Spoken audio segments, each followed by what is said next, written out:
시청자 여러분 안녕하십니까. 지금부터 존옥현의 안보령론을 시작하겠습니다. 자, 이번 시간에는요 결국 검찰 인사를 법무부가 단행했습니다.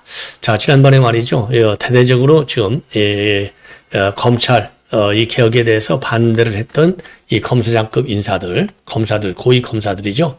이 고위 검사들, 왜냐하면 뭐 대장동 항소 포기에 대한 반발이지 않습니까? 여기에 대해서요 좌천성 인사를 단행했습니다. 그러니까 열받으니까 또 일부는요 아예 사의를 표했습니다. 자, 이거 정말 이런 식으로 검찰 인사를 한다? 이거 이해할 수 있겠습니까? 자, 그래서 항소, 대장동 항소 포기한 거 이거 반발하는 게 당연한 거 아니겠어요? 우리 국민들도 또 법조계도 언론도 정계도 전부 민당과 개딸들 빼놓고는 다 이건 잘못된 거다라고 지금 비판을 했는데, 그렇다고 해서 인사까지 바로 그 짧은 시간 안에 이렇게 인사까지 한다. 이건 뭐 보복이라고 아니할 수가 없는 것이죠.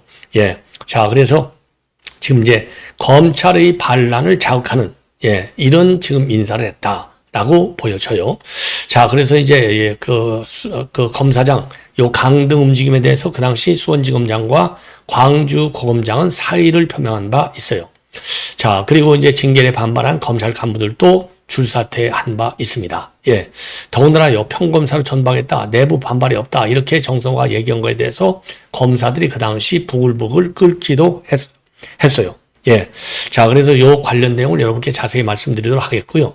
그리고 정교모 전국 교수 6,300여 명의 긴급 성명이 나왔습니다. 자, 한마디로 얘기해서 정보통신망법 개정하는 거, 그러니까 이제 그러니까 이제 가짜 정보를 만드는 유통자, 즉 대표적인 게 이제 유튜브로 보는 것이죠. 손해액의 최대 5배까지 징벌적 손해배상을 불가하고 별도로 10억 원의 과징금을 부과하는 이 정보통신망법 개정안을 지금 아주 개정안을 갖다가 지금 통과시켰어요. 자, 그래서 요거를 처리하라라고 하는 이 정교모 성명서가 나왔습니다. 자, 그래서 이 정교모 성명서도 여러분께 말씀을 드리도록 하겠고요. 그리고 지금 우리 국민의힘의 지금 문제점이 뭐냐? 단계 아니겠습니까? 단계에 대해서 딱 지금 이호선 당무위원장이 이걸 중간수사 결과를 발표했더니, 중간수사 결과를 보면은 이거 한동훈이 가족이 맞네. 우리가 다 상식적으로 판단할 수 있는 거 아니에요? 그랬더니 친한계들도 반발하고 일부, 그러니까 장동혁의 비판적인 그런 그 사람들도 반발을 했어요. 그랬더니 장동희가 지금 갑자기 꼬리를 내려버렸어요. 예. 지금은 여당을 상대로 해서 싸울 때다. 여당이야. 야당이야. 여당을 상대로 싸우는 게 야당의 생명이죠. 기본이죠. 기본. 야, 이거 장동혁 충격이 좀 있을 것 같습니다. 이 당원들의 반발이. 자, 그래서 요 내용도 말씀을 드리겠고요. 지금 우리 언론에서는 지금 보도를 했지만은 유튜버들은 좀 덜 보도를 한 게 하나 있어요. 바로 뭐냐? 안부수 이 아태평화교류협의회 회장 구속영장이 오늘 이제 기각이 됐어요. 자, 이 영장이 이제 어제 기각이 됐는데, 그러니까 사실상 시간상으로 보면 오늘 새벽에 기각이 됐습니다. 자, 여기에 대해서 지금 다른 뭐 정치권 뉴스들, 특히 통일교 게이트, 이재명 게이트, 이게 터지다 보니까 지금 뒤로 밀려 있는데, 이게 굉장히 중요한 겁니다. 왜 중요하느냐? 지금 이제 안부수 이 영장이 왜 중요하느냐? 그러냐? 이게 말이죠. 지금 이화영이의 지금 이 중형 선고의 안부수의 발언이 안부수가 그동안 좀 말을 왔다 갔다 바꿨거든요. 처음에는 대북송금 800만 불 한 것들이 결국은 이 쌍방울의 주가 조작령이었다라고 되어 있지만은 나중에는요. 그거 이재명의 방북 비용이야. 이렇게 말을 바꿔버렸어요. 경기도 남북 경력 사업을 도와주는 거야. 이렇게 바뀌었거든요. 그러니까 이제 이 진술을 뒤집으려고 지금 이제 구속영장을 신청했는데, 요것이 법원에서 기각이 됐어요. 법원에서 기각되니까 이제 결국은 물론 기각할 때 구속의 사유와 구속의 상당성, 필요성과 상당성이 필요 없다. 그러니까 도주 우려가 없다는 거죠. 하나고, 그러는 또 증거인멸도 별로 없다. 왜? 증거는 이미 다 갖춰져 있고, 도주 우려는 이 가족관계 등등 사회활동 관계를 볼 때 도주 우려도 없다. 그리고 소명이 상당 부분 되어 있다. 이렇게 되어 있거든요. 자, 그래서 이게 기각됐기 때문에 상당한 다툼이 있게 되는 거예요. 그래서 요게 800만 불, 요것이 주가 조작령이 아니었고 이재명의 대북 송금이었다. 이 본래의 이 주장을 갖다가 끝까지 고소할 경우에는 사실상 이재명이 이제 이화영하고 공범관계 돼 있잖아요. 나중에 재판이 생길 때 이재명의 대북 송금 의혹과 관련된 유죄 판결, 여기에 별 지장이 없는 것이죠. 예, 지금 뭐 아주 이재명이가 직면하고 있는 사법 리스크 중에 제일 큰 게 대장동하고 요 대북 송금이잖아요. 대장동보다도 대북 송금이 더 크다고 돼 있잖아요. 그래서 이걸 뒤집으려고 지금 연호회 술 파티 이게 있었다라고 하는 것이 여권의 주장 아니겠습니까? 그리고 당시 수사검사는 무슨 소리야? 그거 없었다니까? 다 이렇게 반론을 제기하고 있고, 그래서 이런 것들이 다 법 왜곡죄를 만들어갖고 처벌하겠다는 거 아니에요? 예, 그래서 이러한 여권의 구상에 상당한 영향을 줄 수 있는 요 1차 판결이 나온 거예요. 자, 그래서 요 내용도 여러분께 말씀을 드리도록 하겠습니다. 자, 그러면 말이죠. 맨 먼저, 지금 이제 법무부가 단행한 이 좌천성 인사. 이게 이제 일부는 사의를 표명하면서 반발을 하고 있습니다. 자, 그래서 검사장급 인사들이 말이죠. 좌천 발령할 때 어디로 내느냐? 법무연수원 연구위원으로 발령을 내요. 자, 그래서 이번에 정유미 연수원 연구위원은 고검급 검사로 강등됐어요. 정유미 검사는 이미 한 번 좌천이 됐죠. 연구위원으로. 그게 고검급 검사로 두 번째 지금 좌천이 된 겁니다. 자, 그래서 말이죠. 고검 검사로 강등 반려받은 이 정유미 검사장은 법정 대응을 하겠다. 예. 강력히 반발하고 있어요. 그래서 정당한 근거 없는 강등 발령이기 때문에 직무정지 등 행정소송으로 대응할 것 같다. 이런 반응을 보이고 있습니다. 굉장히 지금 아주 부글부글 끓는 분위기를 우리가 지금 엿볼 수 있는 것이 아니냐. 예. 그래서 오늘요, 대검검사급, 즉, 대검검사는 이제 검사장이잖아요? 검사장급 검사 4명에 대한 승진인사, 그리고 뭐 당연히 자리 빼버렸으니까 승진인사 해야죠. 그리고 대검검사급 검사 4명에 대한 좌천인사를 단행한 겁니다. 좌천인사의 핵심은 김창진 부산지검장, 박현철 광주지검장, 박혁수 대구지검장은 모두 법무연수원 연구위원으로 좌천이 됐습니다. 이게 왜 그러냐면요. 대장동 항소포기 세트 때 집단 반발 성명에 이름을 올렸다 이거죠. 자, 그래서 이번에 한직으로 좌천이 됐어요. 자, 그리고요. 이 김창진, 박현철, 지검장 2명은요. 바로 사의를 표명했습니다. 김창진, 그러니까 이제 부산지검장, 박현철, 광주지검장은 바로 사의를 표명했어요. 그래서 김창진 검사장은요, 내부 게시판에 미안하고 고맙고 사랑합니다. 라는 제목으로 사직 인사를 남겼습니다. 그래서 20년이 넘는 동안 수많은 분이 도움으로 대가 없이 검사직을 면할 수 있게 되었다. 예, 그리고요, 이 박현철 지검장은요, 이 같은 게시판에 대한민국 검찰이 끝까지 국민의 인권을 지키고 범죄에 단호히 대응하여 정의를 실현하는 든든한 기둥으로 남아주기를 바란다. 예, 이렇게 입장을 내놨습니다. 예.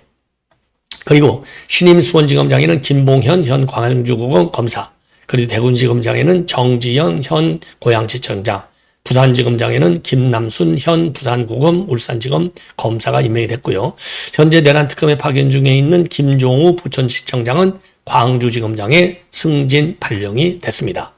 자, 그래서 말이죠. 이미 지난번에 이 대장동 항소 포기했을 때 검사장 계급에서 강등시키겠다. 그렇게 이제 발표를 했지 않습니까? 그러니까 그 당시에 수원지검장과 광주고검장은 즉각적으로 사의를 표명한 바 있어요.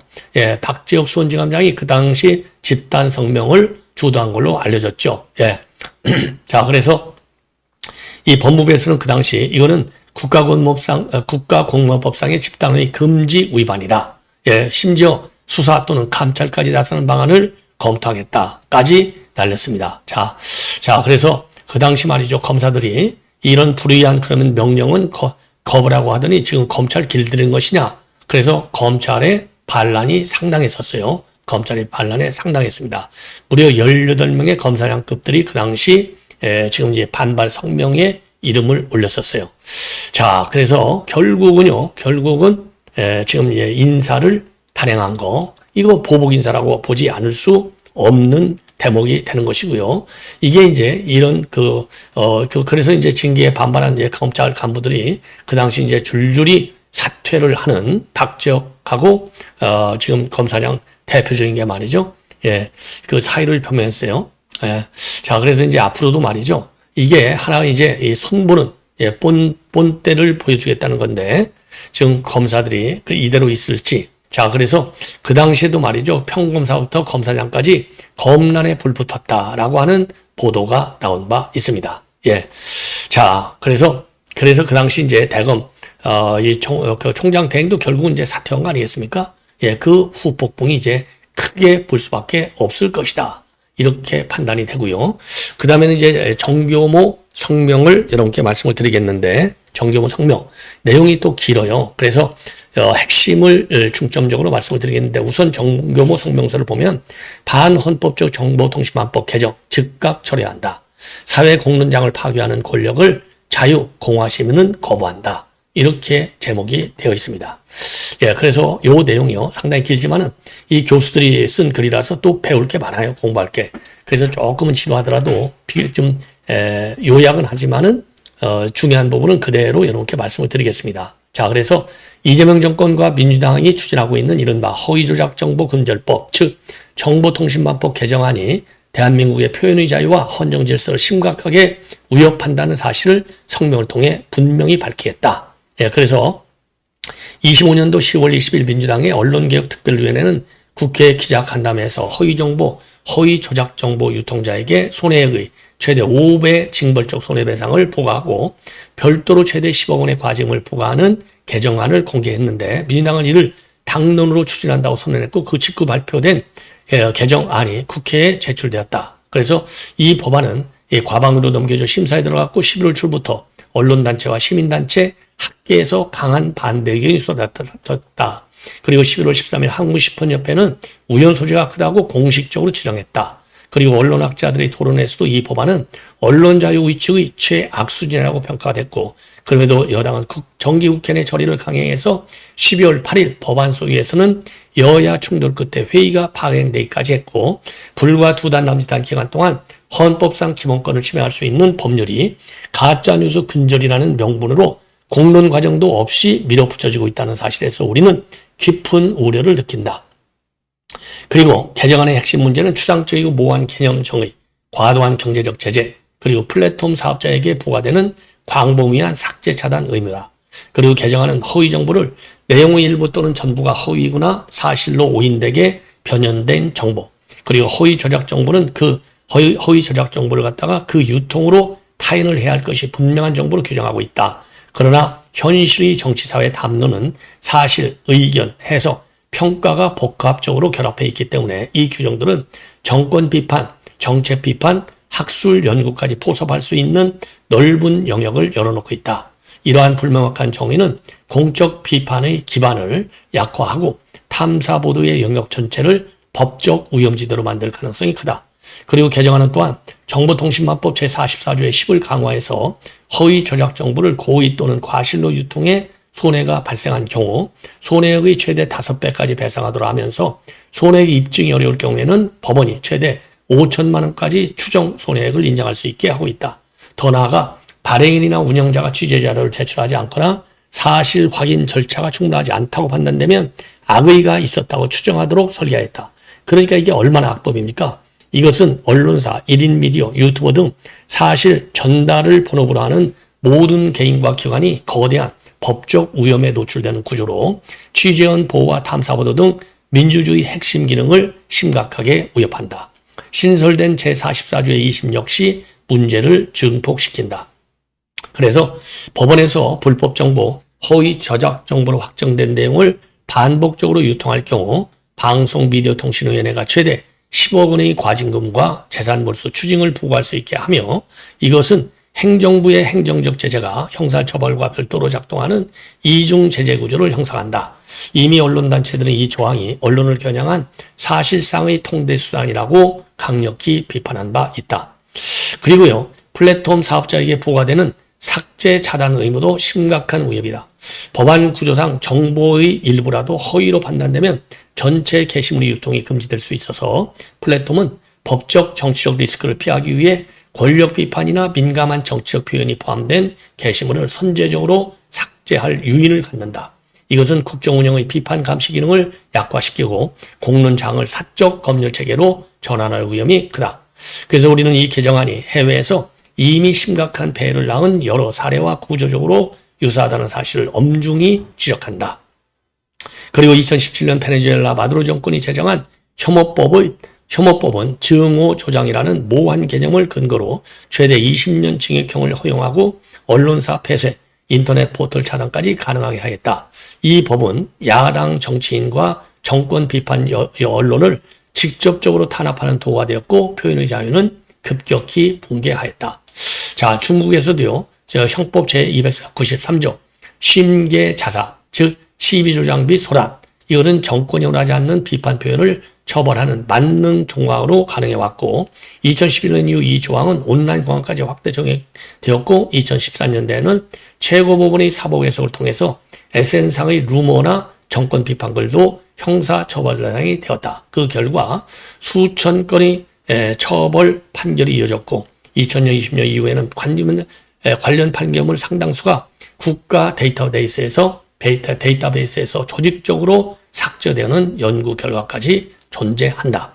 그리고 홍콩에서는 2020년 중국 전인대 상무회가 제정한 국가보안법이 시행되자 불과 1년 만에 언론 자유와 시민권이 급속히 침해되었다. 법률은 전복, 분리, 외사와의 결타 이런 모호한 개념을 적용해서 언론인과 학생, 예술가, 시민활동가들을 체포, 기소하였고 대표적 언론사인 애플데일리는 자산 동결과 경영진 구속 끝에 폐간되었다. 국제엠네스티는 이 상황을 홍콩 자유의 괴멸로 평가했다. 이 사례의 공통점은 명확하다. 첫째, 모호한 개념이 법률에 도입되고 둘째, 행정부가 표현의 진위를 판단하는 권한을 확보하며 셋째, 강력한 형사 경제제재가 결합하고 넷째, 언론과 시민이 자기 검열에 빠져서 공론장이 축소된다는 점이다. 우리는 현재 추진되고 있는 정보통신망법 개정안이 이 구조를 거의 그대로 재현하고 있다고 판단한다. 그래서 이 법안이 시행될 경우에 언론은 고위공직자와 재벌, 정치 권력에 대한 비판 보도를 회피하고 학자는 민감한 연구 주제를 피하며 시민은 SNS에서 정권 비판을 두려워하게 될 것이다. 그 결과 한국의 공론장은 급속히 위축되고 민주주의는 실질적으로 후퇴하게 된다. 그래서 결론은 분명하다. 이 법안은 허위 정보로부터 시민을 보호하기 위한 법이 아니라 정권으로부터의 비판을 차단하기 위한 국가적 표현 종제 장치이다. 2025년 10월 이후 추진 과정에서 확인된 것은 가짜뉴스 근절이라는 구호 뒤에 숨은 체계적인 통제 의도뿐이다. 우리는 대한민국이 베네수엘라, 중국, 홍콩이 걸어간 길을 따라가는 것을 용납할 수 없다. 따라서 우리 정교문은 아래와 같이 주장한다. 첫째, 정보통신망법 개정안을 즉각 처리하라. 허위 왜곡 정보 문제를 해결하려면 행정부의 검열권 강화를 버리고 사법적 통제, 자율 규제, 공공 팩트체크, 그리고 공공 팩트체크 기능 강화, 미디어 교육 중 국제 인권 기준에 부합하는 방식으로 접근해야 한다. 둘째, 만일 정권과 여당이 이를 강행하면 우리는 학계, 언론, 시민사회와 연대하여 표현의 자유를 수호하기 위한 공동 대응에 나설 것이다. 권력의 어떠한 반헌법적 입법 시도에도 이를 저지하기 위해 정교문은 자유공화 시민과 함께 끝까지 투쟁할 것이다. 예, 아주 내용이 굉장히 좋습니다. 예, 외국 사례, 그러니까 베네수엘라, 중국, 홍콩 사례를 볼 때 이런 법은 도저히 용납할 수 없고 끝까지 법률 투쟁을 다양한 투쟁을 계속하겠다. 예, 그래서 우리 시민들도요 여기에 힘을 실어야 된다. 이렇게 말씀드리고 싶습니다. 자, 이번에는 이제 마지막으로요 쌍방울 관련 얘기인데 쌍방울 안부수 또 이화영 구속에도 굉장히 키 플레이였어요. 그러니까 안부수하고 그다음에 쌍방울의 김성태 회장 굉장히 중요한 역할을 했죠. 그래서 7년 8개월의 중형이 선고됐는데 이번에 말이죠 이 검찰에서 지금 이제 안부수 아태업 회장하고 그다음에 쌍방울 지금 방영철 부회장 그리고 이제 박모 전 쌍방울 이사에 대해서 구속영장을 청구했는데 전부 기각이 됐습니다. 이 기각이 결국은요 지금 이화영 이건 이제 재심 청구로 가는 무죄로 몰아가려고 하는 작전에도 제동이 걸릴 수밖에 없는 상황이 되는 겁니다. 그러면 이제 결국 이화영이를 그대로 지금 이화영과 관련해서 공범 재판이 진행되고 있는데 이재명도 나중에 재판이 재개되면 굉장히 불리한 상황에서 재판을 받을 수밖에 없는 그런 상황에 빠지는 겁니다. 자, 그래서 지금 오늘 지금 이제 새벽에 기각된 것은요, 쌍방울로부터 금품을 수수한 혐의를 받는 내용이 되겠습니다. 금품 수수. 그러니까 금품 수수 사실은 대부분이 인정이 됐어요. 이건 뭐 사실이니까. 예. 근데 이제 번복된 거, 번복된 거. 이거는 지금 별도의 또 심의가 필요하지 않을까 생각이 됩니다. 자, 이제 재판에서 이제 결정이 나겠죠. 그래서 서울중앙지법의 남세진 영장전담 부장판사가 오늘 새벽 2시 33분에 피의자가 객관적 사실관계는 인정하고 있고, 그러니까 뭐 사무실 제공받았다, 그 다음에 딸을 갖다가 가짜 증언으로 해서 봉급을 타먹었다, 변호사비를 대납해줬다, 이런 거는 다 인정한 거예요. 피의자가 객관적 사실관계는 인정하고 있고 기본적인 증거들 또한 수집돼 있다. 그리고 일정한 주거와 가족관계, 수사 경과 및 출석 상황, 피해 전부 회복된 점, 피의자의 건강 상태를 종합할 때 현 단계에서 구속의 사유와 상당성을 인정하기 어렵다. 그래서요, 횡령과 배임 혐의를 받는 안부수 아태우 회장 구속영장이 기각됐습니다. 그리고 방용철 부회장도 이제 업무상 횡령 혐의를 받고 있는데요. 범죄 혐의 상당 부분이 소명된다. 현재까지 수입된 증거자료와 일정한 주거와 가족관계, 그리고 수사 경과 및 출석 상황, 피해 전부가 회복되고 있는 점, 회복된 점, 피의자의 건강 상태를 종합할 때 현 단계에서 구속 사유와 상당성을 인정하기 어렵다. 거의 비슷한 이유가 되겠습니다. 예. 그 다음에 위계에 의한 공무집행 방해 혐의를 받는 박모 전 쌍방울 이사에 대해서도요, 일부 범죄 혐의가 소명되나 관련 피해는 전부 회복이 됐다. 나머지 범죄 혐의에 대한 소명 정도 및 이에 대한 다툼의 여지, 현재까지 수집된 증거자료하고 수사 경과 및 출석 상황을 종합할 때 현 단계에서 범죄 혐의 및 구속의 사유에 대한 소명이 충분하다고 보기 어렵다. 그래서 발부를 기각을 했습니다. 예. 그래서 검찰에서는요, 쌍방울 측이 지금 안부수 회장을 재판 증인으로 회유해서 진술을 뒤집게 하려고 변호사비를 대신 부담하고 딸을 특혜 채용한 뒤에 주거용 오피스텔을 제공한 것으로 보고 있습니다. 그리고 방용철 부회장도요, 안 회장의 변호사비 500만 원을 회사 돈으로 대신 납부하고 딸에게는 오피스텔을 마련해준 뒤에 임대료와 보증금을 대신 납부하는 방식으로 7,280만 원을 지원한 혐의.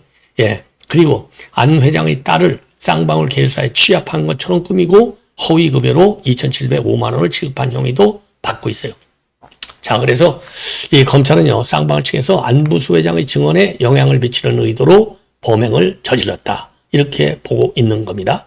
그리고 이제 안부수 회장은 2023년도 1월에 지금 이화영 재판에서 말이죠, 대북 송금과 관련해서 경기도와 연관성은 잘 알지 못한다. 사실상 부인한 거죠. 그런데 3개월 뒤에 2023년도 4월 재판에서는요, 이재명의 방북 비용을 쌍방울이 전달한 사실을 아느냐. 검찰의 질문에 대해서 북측에서 이지사 방북 비용을 500만 달러를 요구했다가 200만 달러인지 300만 달러로 낮췄다. 예. 이렇게 얘기를 북측한테 들었다라고 하면서 기존 증언을 뒤집었습니다. 자, 그리고요, 지금 이 박모 이사가 2023년 5월 수원고검 조사실에 소지를 반입했다고 보고 위계에 의한 공무집행 방해 혐의를 적용했어요. 그런데 소주가 아닌 물인 것처럼 방호증언을 속여가지고 이게 정당한 공무집행을 방해했다라고 되어 있지만은 지금 영장도 전부 기각이 된 겁니다. 예.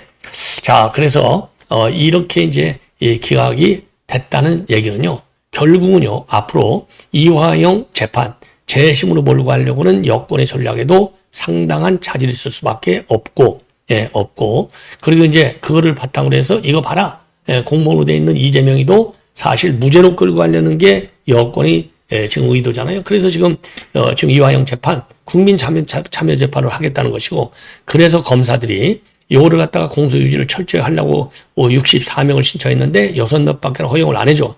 그러니까 법정에서 퇴장을 했어. 법정에서 퇴장하니까 이재명이 뭐라고 그랬어요? 이거 감찰하거나 수사하라까지 지금 진도가 나가는 거예요. 무리하게 지시를 하는 요 상황이 되는 겁니다. 그것은 이건 마치 말이죠, 통일교 이거 해산해. 예, 이렇게 이재명이가 강골로 나가다가 민주당 의원들이 지금 폭로가 돼서 난리를 치고 있는 것과 똑같은 상황이 되는 것이 아니냐. 이렇게 비판하지 않을 수 없습니다.